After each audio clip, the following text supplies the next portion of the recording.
नमस्कार।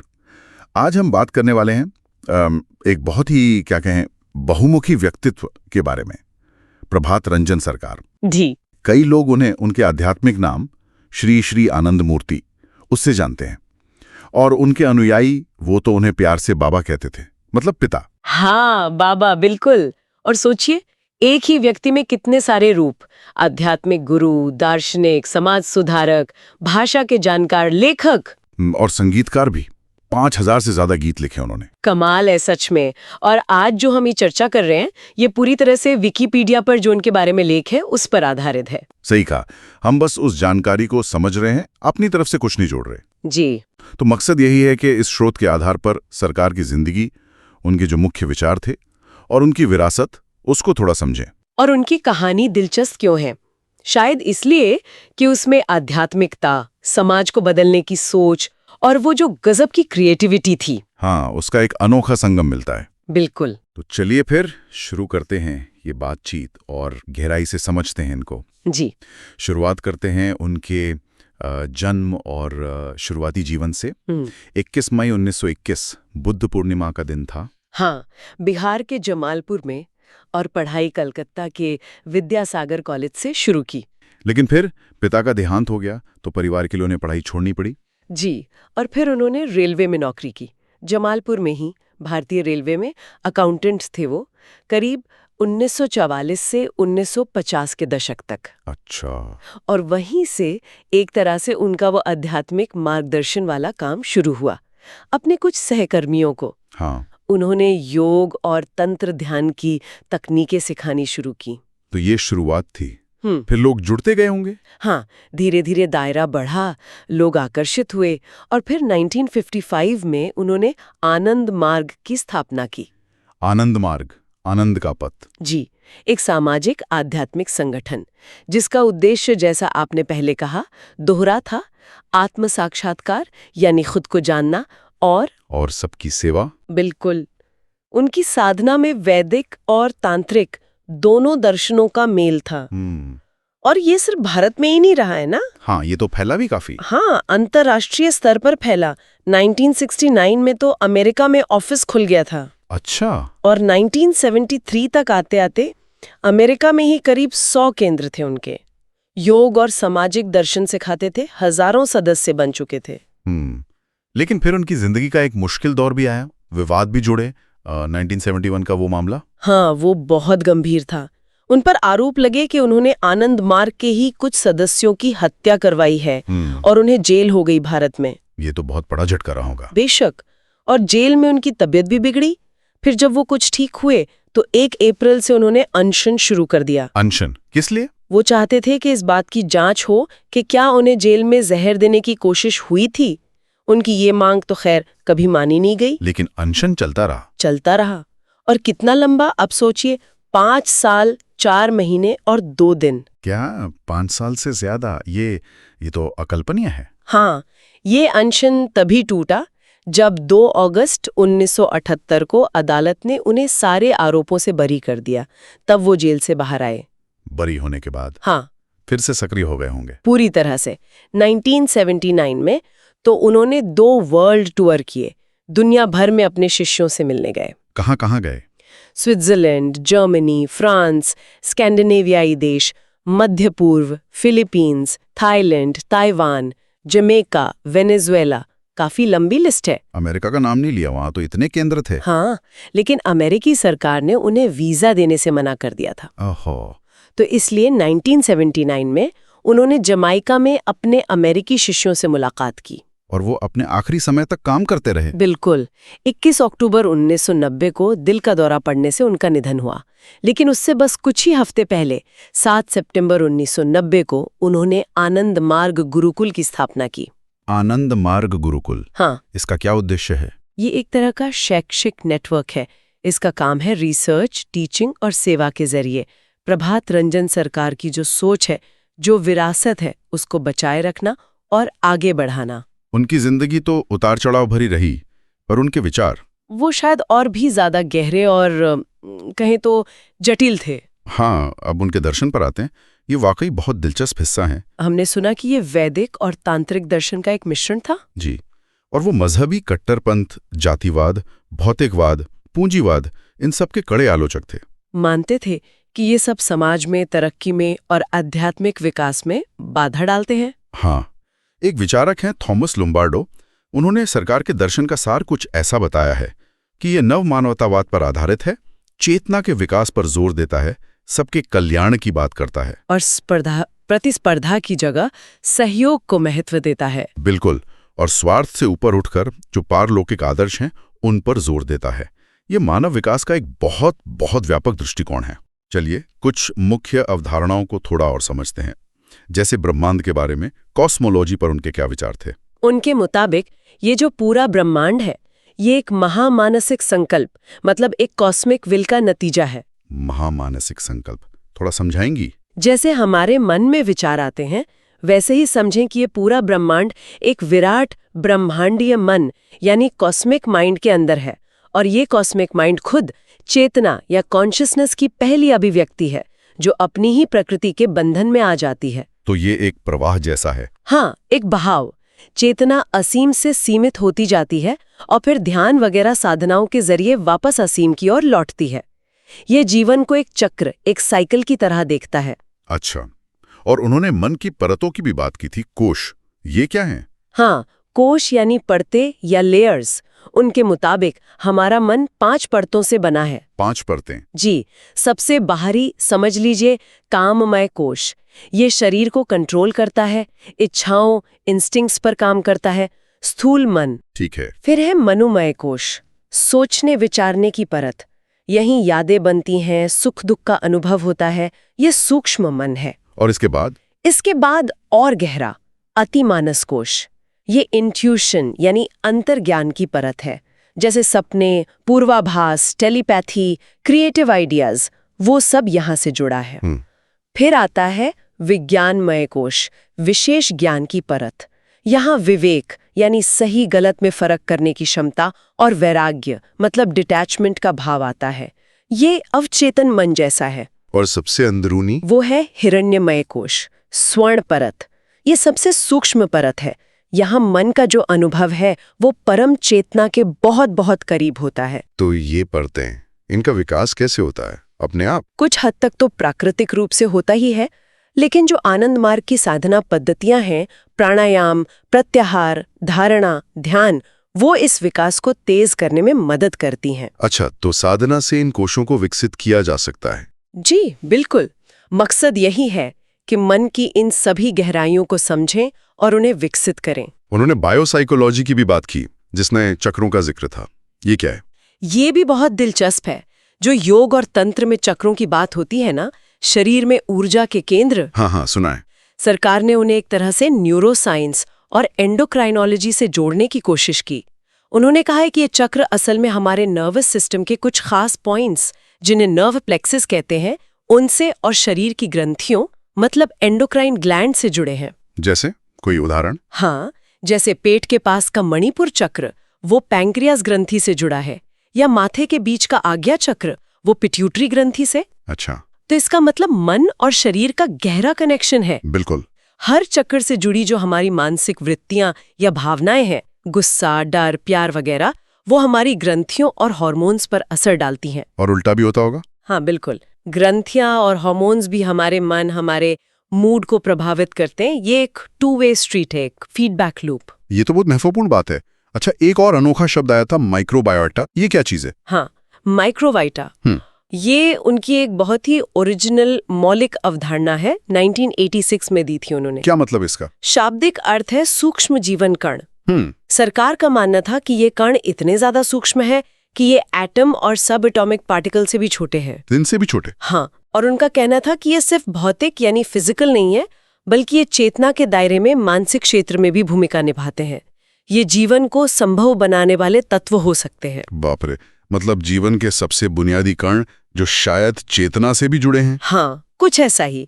उन्होंने ये भी कहा कि विज्ञान आज भले इन्हें नहीं जानता, पर आगे चलकर इन्हें जरूर पहचानेगा। ये तो बहुत क्रांतिकारी विचार है। बिल्कुल। ये पदार्थ और चेतना के बीच एक पुल बनाने जैसा है, एक तरह के fundamental building blocks of life and consciousness, जो अभी हमारी समझ से परे हैं। वाकई। अच्छा, अब आते हैं साधना पर। ये तो उनके दर्शन का केंद्र बिंदु लगता है। हाँ, साधना उनके लिए सर्वोपरि थी। उन्होंने साधना को कैसे समझाया कि ये डरे हुए प्रेम को निडर प्रेम में बदलने की प्रक्रिया है। डरे हुए प्रेम को निडर प्रेम में। हाँ, मतलब अपने अंदर के डर, असुरक्षा को हटाकर सबके लिए एक निर्भय यूनिवर्सल प्रेम जगाना।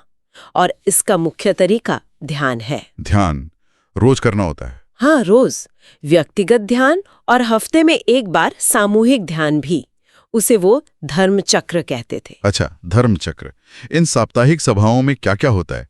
सिर्फ ध्यान? ध्यान तो मुख्य है, पर साथ में और भी चीजें होती हैं। जैसे सरकार ने जो गीत रचे, प्रभात संगीत, उनका सामूहिक गायन होता है। हाँ, वो 5000 गीत। जी। फिर बाबा नाम केवलम कीर्तन होता है। इसका अर्थ है सिर्फ परमपिता का नाम ही सब कुछ है। कुछ विशेष मंत्रों का जाप होता है, जैसे संगच्छध्वम मंत्र, नित्यम शुद्धम मंत्र और अंत में गुरु पूजा मंत्र। ये सब मिलकर एक आध्यात्मिक ऊर्जा का माहौल बनाते हैं। तो ये तो हुई अंदरूनी साधना की बात। लेकिन सरकार सिर्फ अध्यात्म तक सीमित नहीं थे। उन्होंने समाज और राजनीति पर भी काफी कुछ कहा। बिल्कुल। उन्होंने मौजूदा व्यवस्थाओं की आलोचना की, पूंजीवाद की भी और साम्यवाद की भी। क्यों? क्या दिक्कत थी उन्हें इन दोनों से? पूंजीवाद में उन्हें लगता था कि धन कुछ ही हाथों में सिमट जाता है, असमानता बढ़ती है। और साम्यवाद में व्यक्ति की स्वतंत्रता और पहचान खो जाती है। तो फिर कैसा समाज चाहते था वो? उनका मानना था कि सामाजिक व्यवस्था ऐसी हो जो व्यक्ति के आंतरिक विकास में सहायक हो और साथ ही हर इंसान की जो बुनियादी जरूरतें हैं, भोजन, वस्त्र, आवास, स्वास्थ्य, शिक्षा, वो पूरी हों। इसके लिए उन्होंने सामाजिक चक्र का नियम दिया। ये क्या था? कहीं ये जाति व्यवस्था से तो नहीं जुड़ा था? नहीं, ये बहुत जरूरी है समझना। उन्होंने समाज में 4 तरह के मानसिक रुझान वाले लोग बताए। विप्र बौद्धिक, क्षत्रिय योद्धा साहसी, वैश्य संग्राहक व्यापारी और शूद्र श्रमिक सेवक। हाँ। लेकिन उन्होंने साफ किया कि ये हिंदू जाति व्यवस्था नहीं है जो जन्म पर आधारित है। वो तो जाति विहीन समाज के पक्के समर्थक थे। तो फिर ये 4 प्रकार क्या थे? ये बस मानसिक प्रवृत्तियां थीं और उनका ये नियम इतिहास को समझने का एक मॉडल था कि कैसे अलग अलग युगों में इनमें से कोई एक मानसिकता वाला वर्ग समाज पर हावी होता है, फिर उसका पतन होता है और दूसरा वर्ग ऊपर आता है, एक चक्र की तरह। तो क्या समाज बस इसी चक्र में घूमता रहता है? नहीं, उन्होंने इससे निकलने का रास्ता भी बताया। उन्होंने सद्विप्र का कॉन्सेप्ट दिया। सद्विप्र? हाँ, यानी ऐसे संतुलित आध्यात्मिक नेता जिनमें सभी वर्णों के गुण हो, बुद्धि भी, साहस भी, सेवा भाव भी, प्रबंधन क्षमता भी, जो किसी एक वर्ग के हित के बजाय सबके हित में सोचें और समाज को सही दिशा दें। अच्छा। उनका मानना था कि सद्विप्रों के नेतृत्व में ये चक्र टूट सकता है और समाज का ऊर्ध्वमुखी मतलब ऊपर की ओर विकास हो सकता है, शोषण कम हो सकता है। इसी से कर्म संन्यास का सिद्धांत भी जुड़ता है जी, कि योगी या आध्यात्मिक व्यक्ति को समाज से भागना नहीं है, बल्कि समाज में रहकर उसकी भलाई और मुक्ति के लिए काम करना है। सर्वांगीण विकास और सामाजिक जिम्मेदारी दोनों साथ साथ। इसी सामाजिक सोच से जुड़ा है उनका सबसे प्रसिद्ध सिद्धांत प्राउट, PROUT। हाँ, प्राउट, प्रोग्रेसिव यूटिलाइजेशन थ्योरी, यानी प्रगतिशील उपयोग सिद्धांत। ये उन्होंने 1959 तक विकसित कर लिया था। ये क्या है संक्षेप में? ये एक सामाजिक आर्थिक मॉडल है। ये न तो पूरी तरह पूंजीवादी है न साम्यवादी। ये सहकारिता, कॉपरेशन पर जोर देता है और विकेंद्रीकरण, डिसेंट्रलाइजेशन पर। मतलब शक्ति नीचे तक बटी हो। और इसका लक्ष्य क्या है? मुनाफा कमाना नहीं। मुख्य लक्ष्य मुनाफा नहीं, बल्कि सामूहिक कल्याण है। हाँ। ये व्यक्ति की योग्यता और मेहनत को नजरअंदाज नहीं करता, लेकिन प्राथमिकता सबकी भलाई है। अब प्रगतिशील उपयोग का क्या मतलब हुआ?